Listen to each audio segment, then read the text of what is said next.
오늘 주님께서 우리에게 주시는 귀한 말씀은 요한계시록 19장 1절로 21절까지 함께 보겠습니다.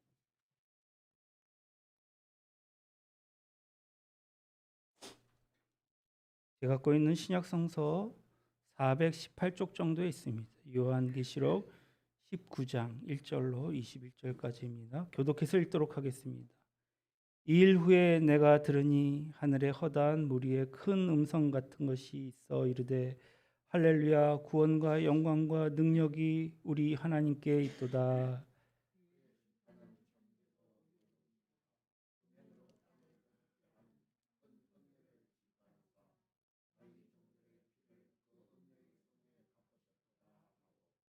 두 번째로 할렐루야 하니 그 연기가 세세토록 올라가더라.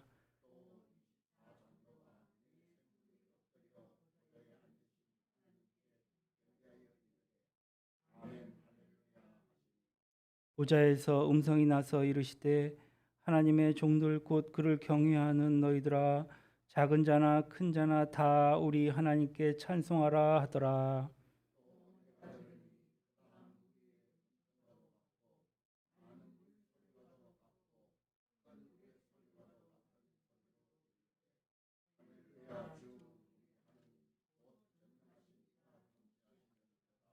우리가 즐거워하고 크게 기뻐하며 그에게 영광을 돌리세. 어린 양의 혼인 기약이 이르렀고 그의 아내가 자신을 준비하였으므로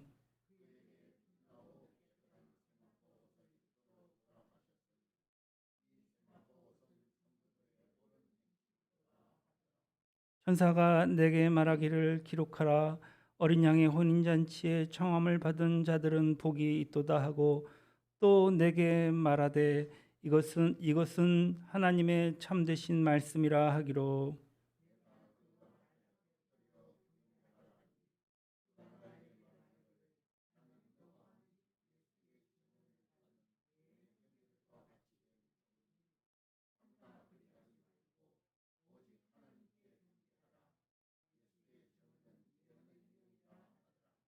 또 내가 하늘이 열린 것을 보니 보라, 백마와 그것을 탄 자가 있으니 그 이름은 충신과 진실이라.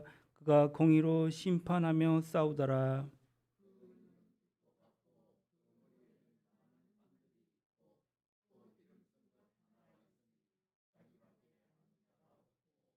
또 그가 피 뿌린 옷을 입었는데 그 이름은 하나님의 말씀이라 칭하더라.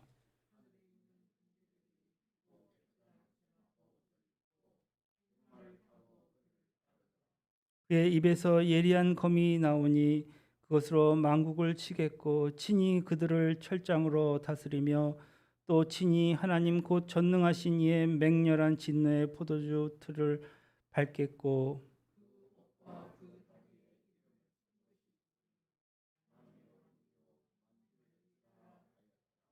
또 내가 보니 한 천사가 태양 안에 서서 공중에 나는 모든 새를 향하여 큰 음성으로 외쳐 이르되 와서 하나님의 큰 잔치에 모여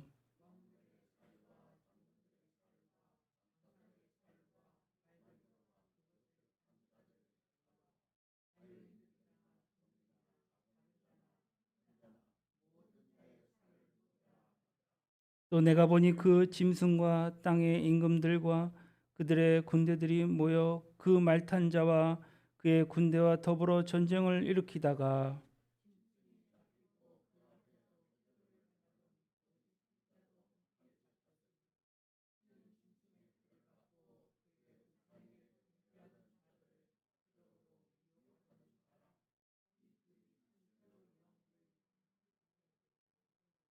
같이 그 나머지는 말탄 자의 입으로부터 나오는 검의 죽음에 모든 새가 그를 살로 배불리더라. 아멘. 우리 인사하겠습니다. 행복하세요. 축복합니다. 감사합니다. 할렐루야. 감사합니다. 우리 서인봉 권사님, 주복희 성도님, 또 하나님의 자녀들 주님의 이름으로 환영하며 이 시간에 주님의 은혜가 우리 안에 충만하게 임하길 원합니다. 할렐루야. 오늘은 상강이라고 하더라고요. 가을이 되어서 처음 서리가 내리는 날인데요. 그 농사 짓는 사람들은 서리가 내리기 전에 밭작물들을 다 거두어야 한다더라고요. 서리 맞으면은 먹을 수 없다고 하더라고요. 이렇게 계절이 어느덧 바뀌었습니다. 이때 결혼식들을 많이 하더라고요. 우리도 결혼 정년기 차이는 청년들이 몇 됩니다만 참 가을은 풍성한 가을이요 또 천고마비의 계절이라 하지 않았습니까? 풍성한 그 한 계절을 만끽하는 저와 여러분이 됐으면 좋겠습니다. 지난주 우리 교회 방문하는 그 권사님 또 은퇴하신 여자 전도사님 또 은퇴하신 여자 목사님들이 방문하셨어요. 이분들은 1990년도 제가 20대 전도사 초기에 아무것도 모르고 이 사역할 때에 같이 신앙생활하면서 여러모로 물신양명으로 도와주시던 분들이세요. 갑작스럽게 오셨는데 교회에 오셔서 기도해 주시고 또 바리바리 또 성경 헌금을 각자 정성껏 담아주시고 식사도 사주시고 저 하늘정원 요새 코스모스가 참 좋습니다. 한번 가보십시오. 코스모스 또 보고 또 마시랑 가서 또 커피도 관광도 하시고 이렇게 재밌게 놀다가 가셨어요. 그분들한테 참 감사한 것은 사실은 지난주에 이거 월세를 어떻게 내야 되나 싶을 정도로 좀 어려웠었거든요. 근데 헌금을 그렇게 하고 가셨어요. 그래서 딱 그 1,000원짜리 하나도 틀리지 않게 정확하게 맞히셔서 이것을 하나님의 은혜라고 하나님의 기적이라고 말하지 않고 무엇을 기적이라고 말할까 싶을 정도로 참 대단하게 하나님의 사랑을 느꼈습니다. 감사를 드립니다. 이럴 때 흔히 우리는 할렐루야 이렇게 얘기합니다. 할렐루야 뭐죠? 너희는 주를 찬양하라 라는 뜻이죠.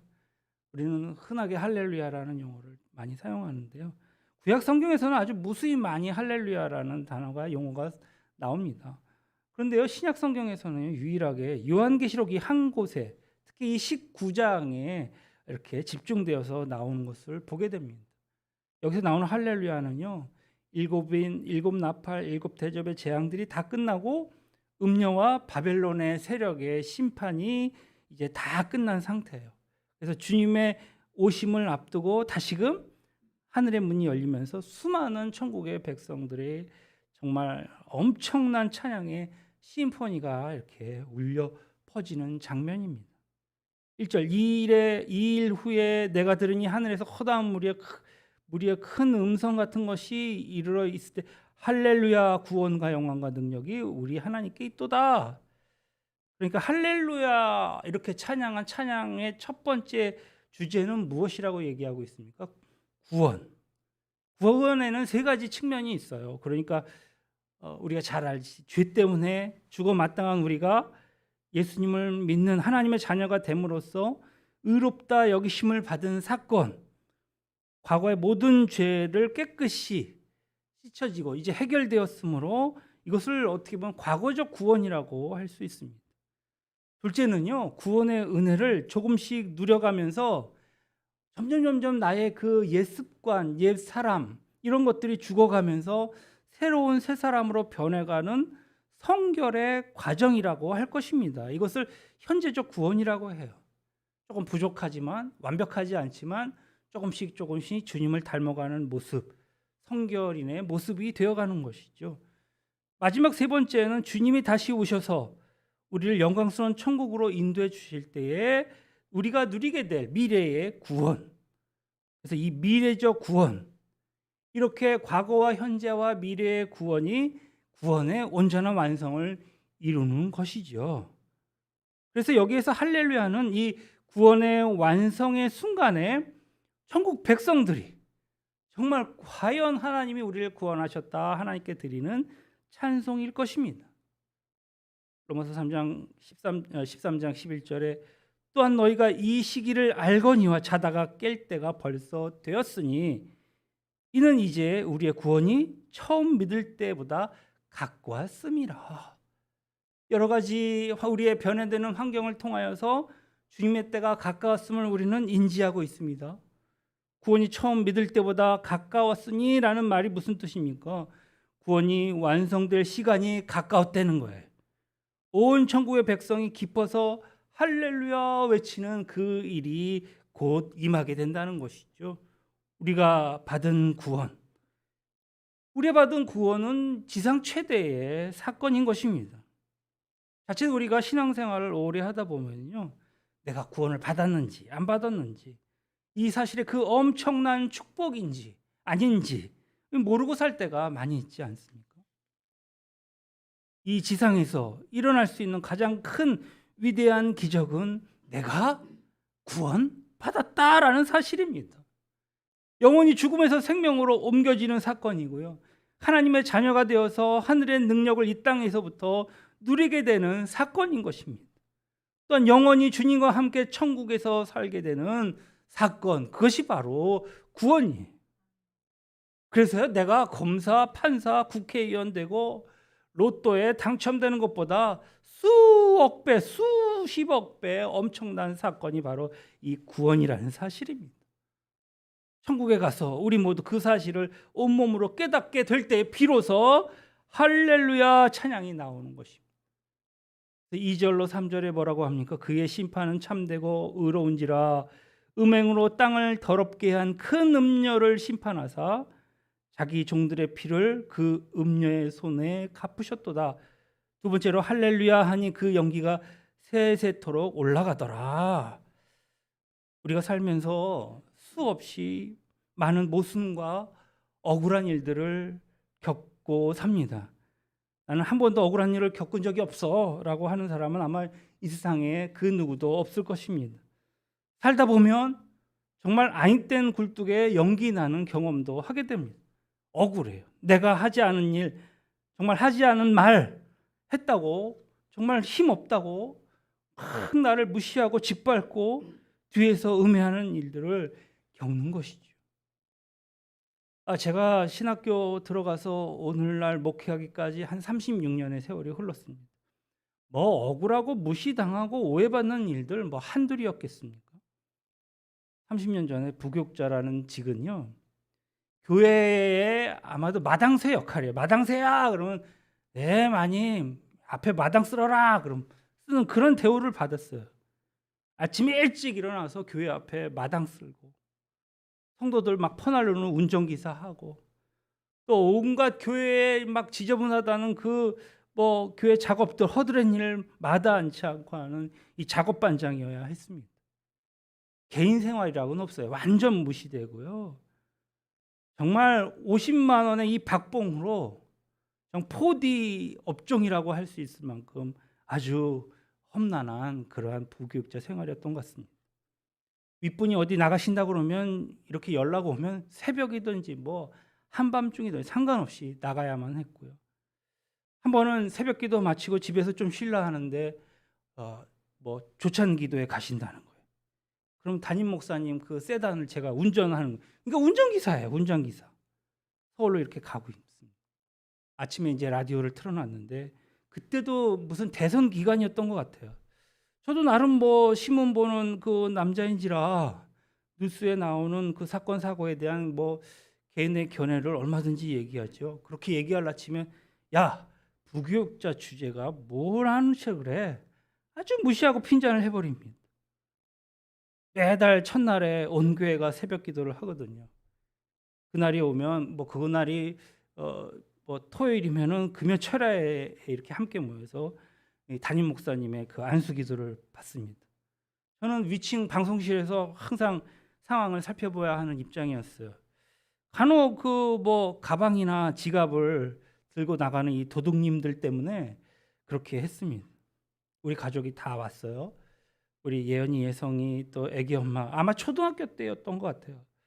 한 가정에 보통은 한 자리에 이렇게 앉는데 담임 목사님이 의자를 막 타고 다니면서 막 이렇게 안수를 하고 다닙니다. 우리 가정 차례가 되었어요. 저도 함께 기도하면서 쳐다봤어요. 우리 교회 그 부교육자들이 몇 되지만은 부교육자들 자리를 이렇게 쓱 보면 그냥 지나가는 거예요. 그 많은 사람들 막 개구리처럼 막 왁자기껄 기도하는데 저는 우리 가정이 너무나도 잘 보입니다. 자기 가정은 당연히 잘 보이죠.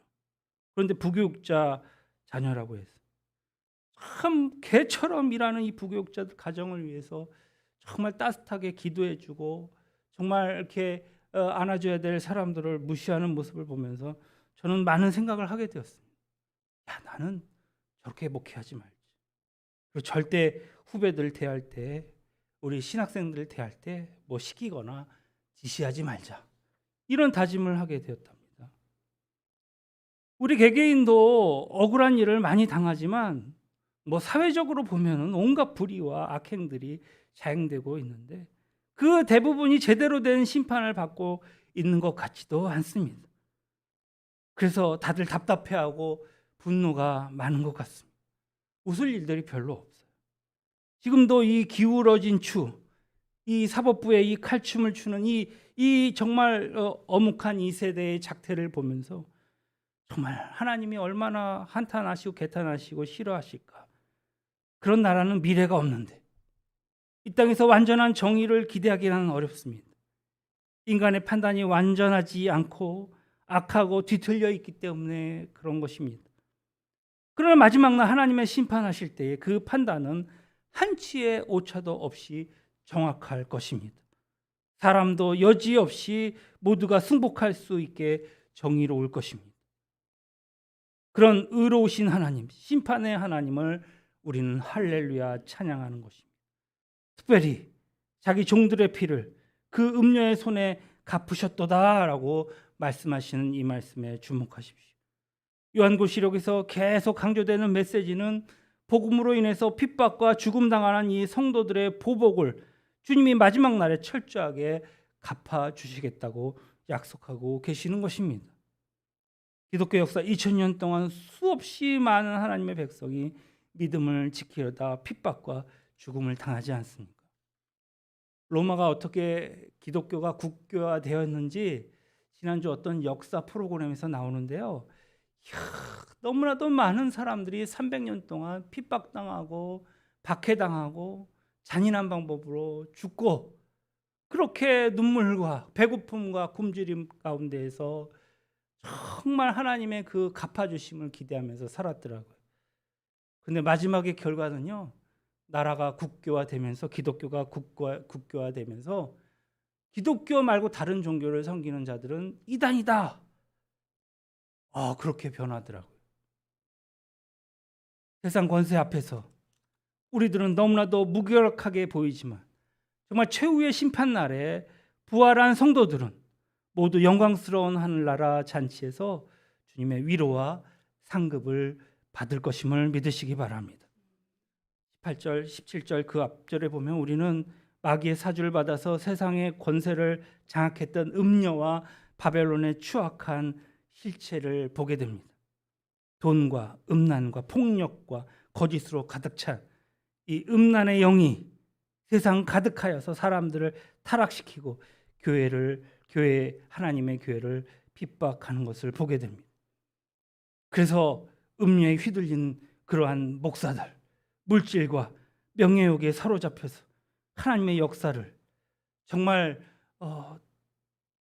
운운하는 이런 사꾼들, 마치 그들의 손에 의해서 역사가 끝날 것처럼 보였습니다. 그러나 우리 주님이 다시 오실 날에 정말 강상해 보였던 음녀와 바벨론이 한순간에 망하게 되는 것을 보게 됩니다.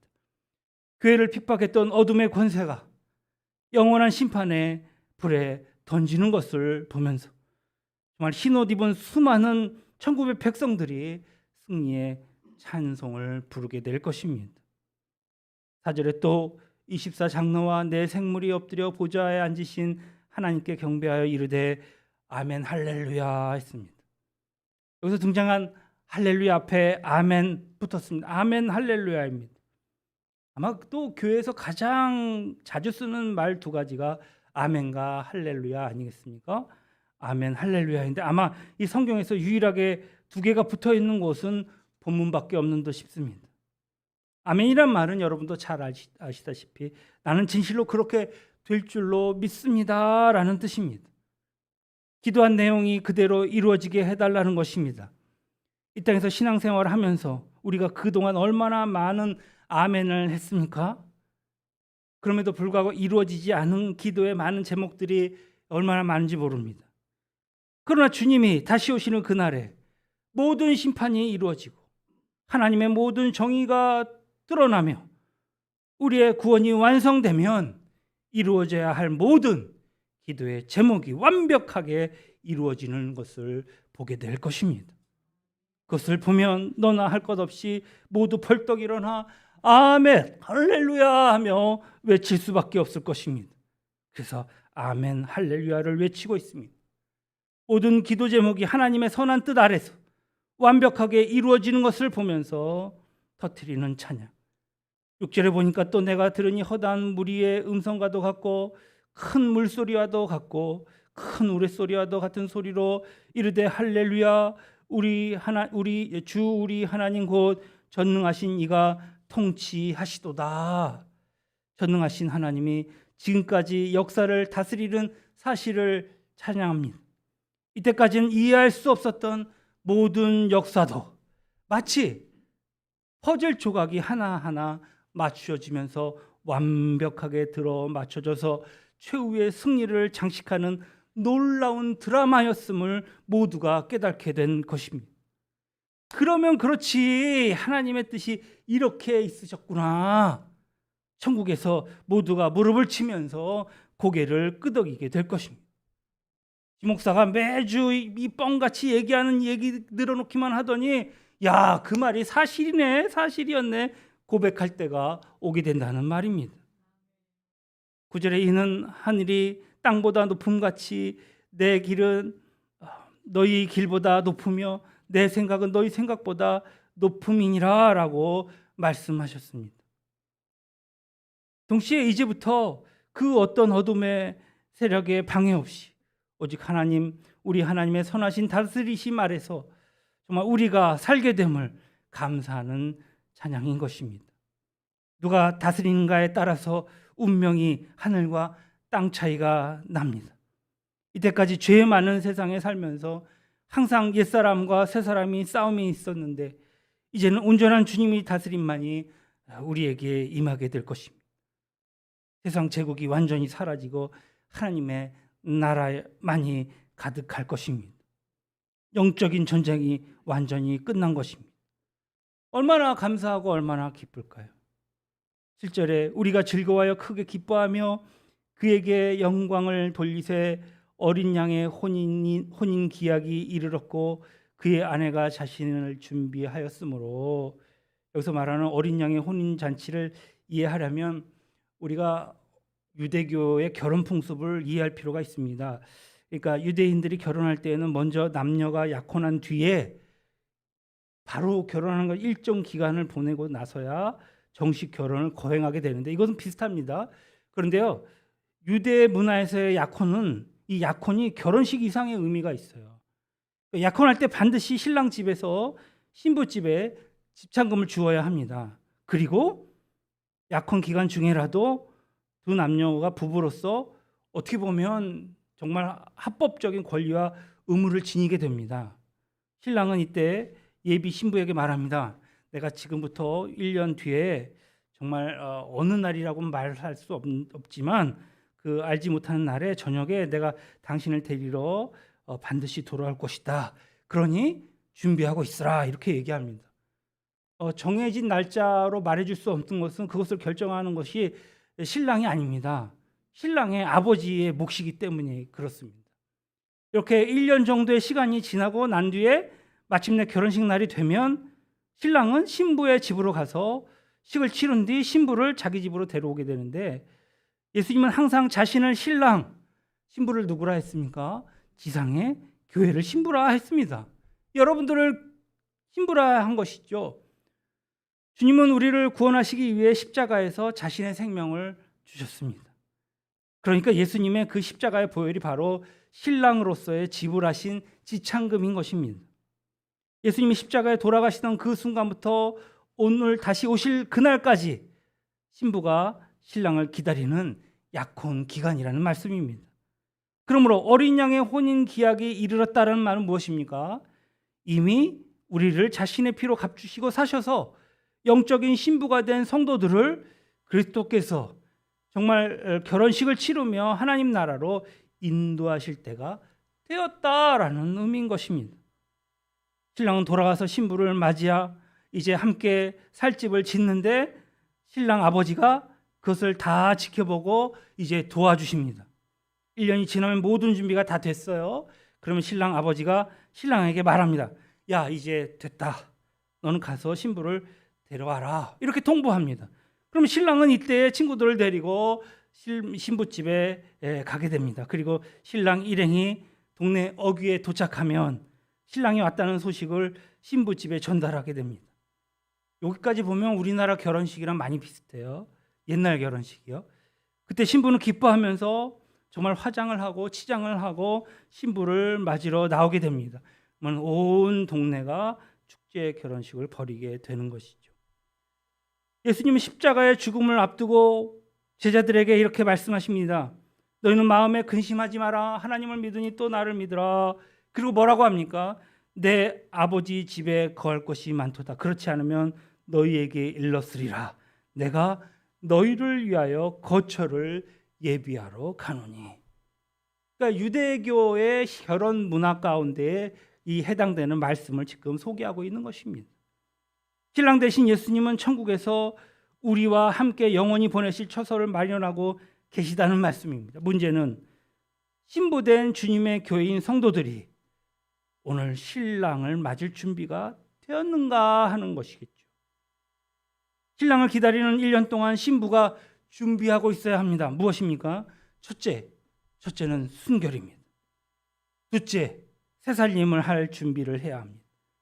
그 집에, 신랑의 집에 가풍이 어떠하고 그 집의 가치관, 음식, 생활 습관은 어떠한지 철저하게 공부하고 준비하는 것입니다. 이 사실을 염두에 두고 말씀을 보면 더욱 선명해질 것입니다. 그의 아내가 자신을 준비하였으므로 8절 하반절 그에게 빛나고 깨끗한 세마포 옷을 입도록 허락하셨으니 이 세마포 옷은 성도들의 뭐라고요? 옳은 행실이로다 했습니다. 잠깐 유념할 것. 성도가 옳은 행실을 한다면 이것을 잘못 이해하면 우리가 착한 일을 하면 구원 얻을 자격을 획득할 수 있는 것처럼 생각할 수 있습니다. 그러나 우리는 오직 그리스도의 십자가의 보혈의 은혜로만 구원받습니다. 그런데요, 여기가 중요합니다. 하지만 구원받은 후, 내가 예수를 믿은 후 그 삶에 있어서 주님의 도우심으로 구원의 열매를 맺어야 한다는 것입니다. 무엇입니까? 신부가 신랑을 기다리는 동안 준비해야 할 일이 있듯이 주님의 신부가, 교회가 신랑 되신 주님을 다시 오실 때까지 준비하게 되는데 신부인 교회에게 필요한 가장 중요한 준비, 가장 중요한 열매, 그것이 순결이라는 거예요. 신부는 신랑을 기다리는 동안 무엇보다 순결을 지켜야 하는 것입니다. 교회는 주님의 신부입니다. 바벨론 음녀는 온갖 화려한 옷과 비싼 보석들로 치장하고 있지만 너무나 추악해 보입니다. 왜 그렇습니까? 죄악 때문에 그렇습니다. 그러나 주님의 신부인 교회는 아주 심플하고 빛나고 깨끗한 세마포 옷을 입고 있어야 한다는 것입니다. 얼마나 대조적입니까? 신부의 순결은 곧 무엇입니까? 그것은 거룩입니다. 주님이 입혀주신 깨끗한 세마포 옷을 우리는 깨끗하게 지켜야 합니다. 교회가 교회에 되는 본질이 무엇입니까? 거룩을 지키는 것입니다. 거룩과 순결이 없으면 아무리 교회가 크고 화려해도 결코 세상을 변화시키지 못합니다. 교회는 생각이 순결해야 합니다. 말과 행동이 순결해야 합니다. 세상이 악해질수록 교회에는 역설적으로 더욱 순결을 요구할 것입니다. 여러분, 최악의 세상인 최상의 교회를 요구하는 것입니다. 사도행전 5장에서 무서운 사건이 일어나죠. 아나니와 삽비라의 죽음 사건입니다. 왜 그토록 다이나믹하게 성장하던 초대교회 초창기에 그런 무서운 형벌이 무서운 방법으로 이렇게 형벌을 받아 죽게 되었을까요? 교회를 교회되게 하는 것은 오직 거룩과 순결이기 때문입니다. 거룩을 기초로 하지 않는 부흥은요, 부실공사와 같아요. 실제로 아나니와 삽비라 사건으로 인해서 부흥의 기세는 꺾이게 되었습니다. 그런데요, 교회는 더욱더 성숙해지고 단단해져만 갔습니다. 현대 교회는 무엇입니까? 삶에서 거룩이 없다는 것입니다. 그리스도인들도 세상에서 제일 거짓말을 많이 합니다. 돈과 여자 문제에 걸려 넘어지는 것은 말할 것도 없고요. 아직도 정신을 못 차리고 교회가 대중 종교인 것으로 착각하고 그렇게 삽니다. 너무나 뻔한 설교, 너무나 팔자에 좋은 설교만 합니다. 이렇게 저질의 시대에 우리의 시련은 참으로 너무나도 극심하고 어려운데, 겉은 멀쩡해 보이지만 시한부 판정을 받은 환자도 같다는 말씀입니다. 여기 아니라고 자신 있게 주장할 사람이 몇이나 되겠습니다. 교회는 정말 새로워져야 합니다. 제가 어렸을 때요, 부모님께서 사무용품 문방구점을 하셨어요. 가게는 같은 교회 권사님의 그 건물을 임대해서 하였습니다. 그런데요, 장사가 잘 되었어요. 그러니까 부천의 그 북광장에 거기에 문방구가 하나밖에 없었으니 얼마나 잘 되겠어요. 공장도 많은데.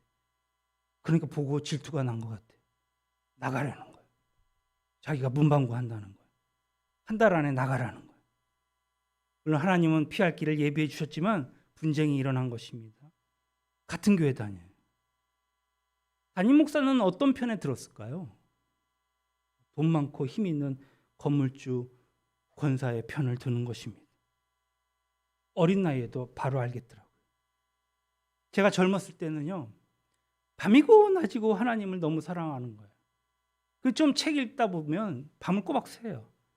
뭐 젊은 사람들 밤새는 건 뭐 쉽죠. 요즘 나이 들면은 피곤하지만 밤새는 건 뭐 쉬운 일입니다. 꼬박 밤을 새고 다음날 아침 일찍, 그러니까 새벽 기도가 하기도 전에 한 2-3시간 일찍, 내가 교회 가서 기도해야 되겠다. 교회에 가고 있었어요. 교회에 도착할 즈음에 저 멀리서 여교육자 집에서 파자마 바람에 나오는 담임 목사를 보았습니다. 아무도 모른다고 생각했겠지만 저는 다 보았습니다.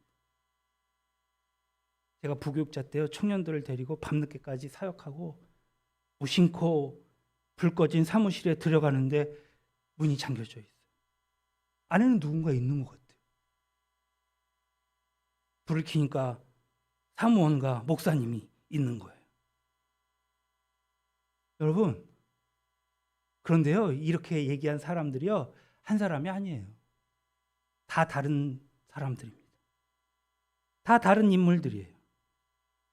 이외에도 교회 돈을 갖고 장난치는 사람, 횡령하는 사람, 부교육자를 플라스틱 막대기 빗자루로 얼굴을 찌르는 사람, 가을에 성도들 시켜서 김장시켜 놓고 먹지도 않고 다 쉬어버리니까 봄 돼서 야, 교회에다 갖다 줘라, 부교육자 시키는 사람들.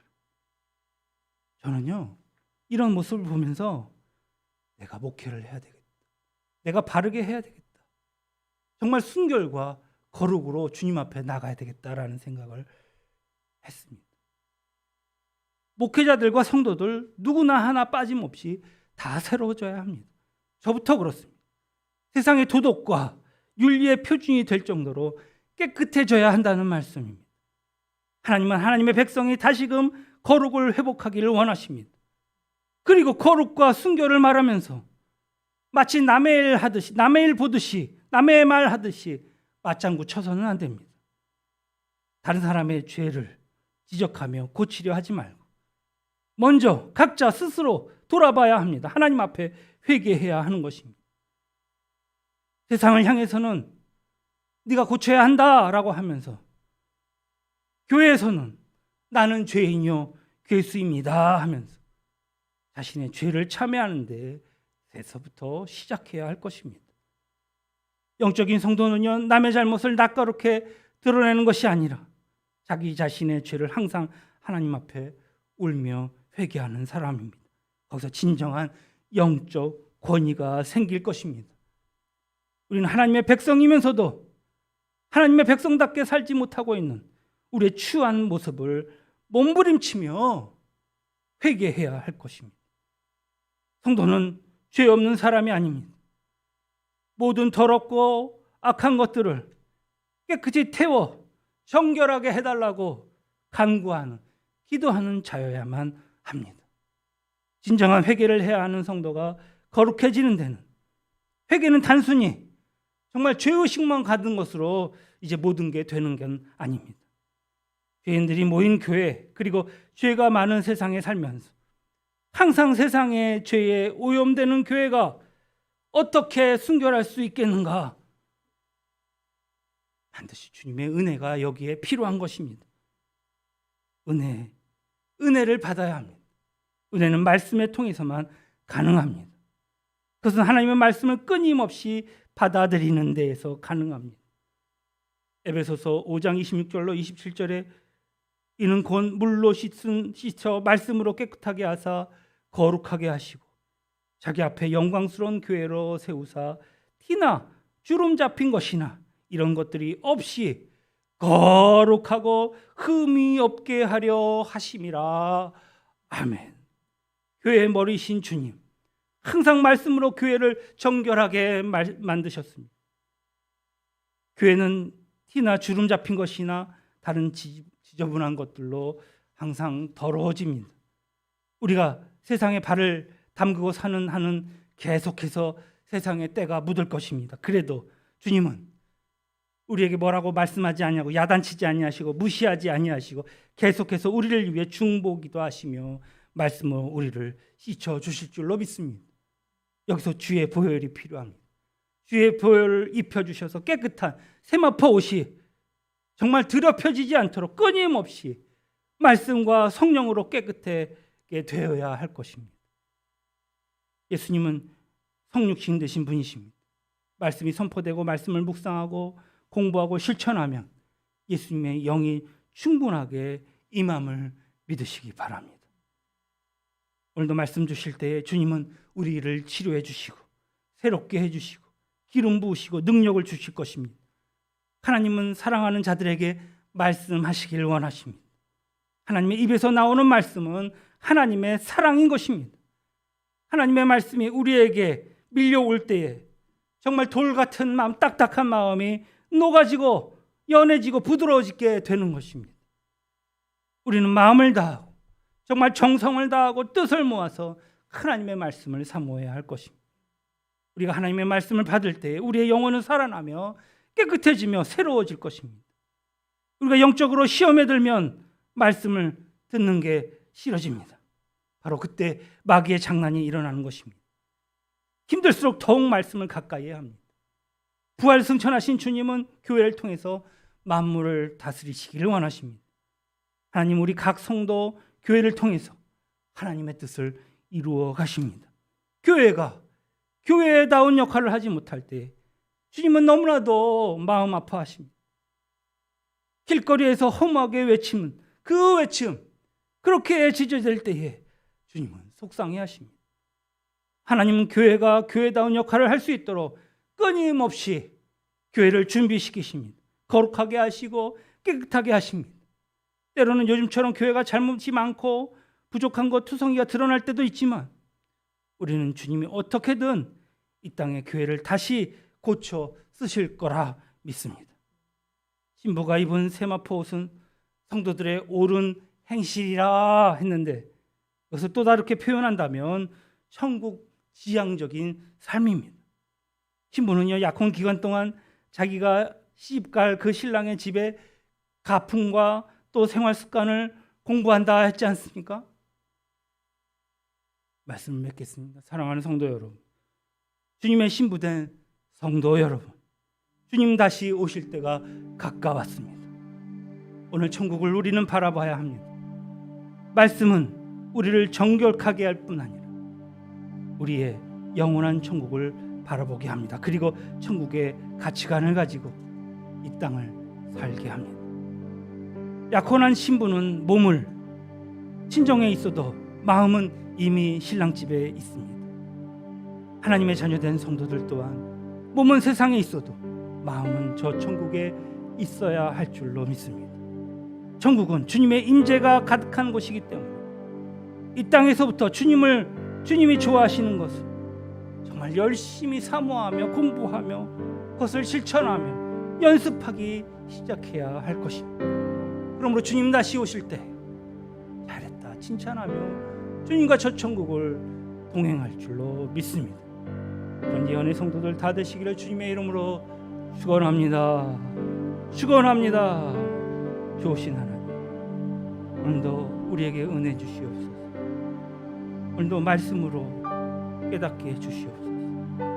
강팍한 돌 같은 마음이 녹아지게 하시고 저 천국을 바라보며 정말 주님을 위하여 주님만을 생각하며 살아갈 수 있도록 우리에게 지혜로운 신부의 모습 되게 해 주시옵소서. 감사와 영광과 찬양을 돌렸고 거룩하신 우리 구주 예수님의 이름으로